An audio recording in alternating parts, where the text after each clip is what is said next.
बहुत दूरगामी असर होने वाला है उत्तर प्रदेश में।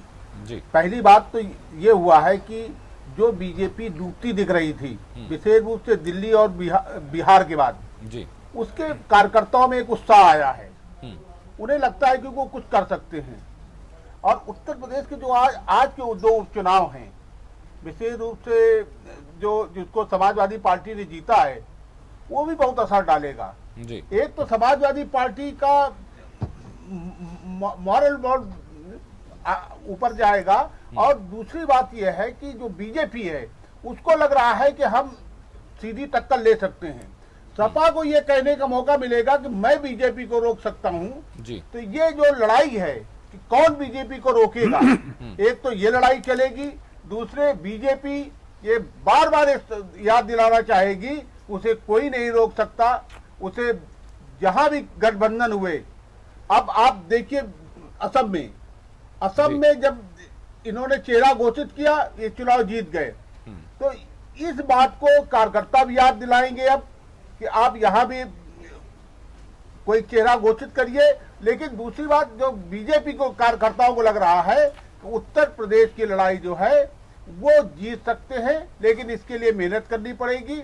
और इस संकेतों ने उनके अंदर एक उत्साह सा भर दिया है। बस इतनी सी बात हुई है, बाकी कोई ऐसा असर नहीं उत्तर प्रदेश में पड़ेगा जिससे पूरा गणित बदले।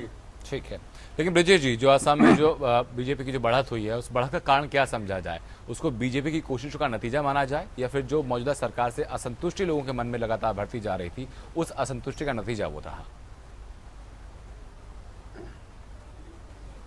देखिए, असम में एक लड़ाई 2004 से चल रही थी। आनंद जी, प्रमोद महाजन सबसे पहले वहां गए थे 2004 में जी।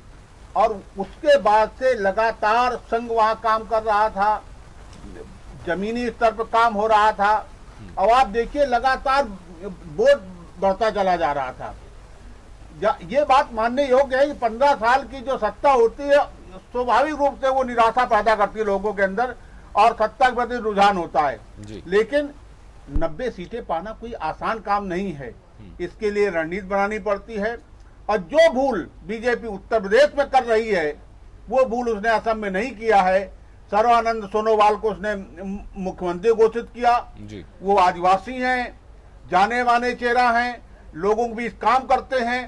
तो लोग चेहरा भी देखते हैं, लोग काम भी देखते हैं। और जब ये सारे दोनों चीजें मिलती हैं, तब ये तय करते हैं कि किसको देना है। और असम में यही हुआ।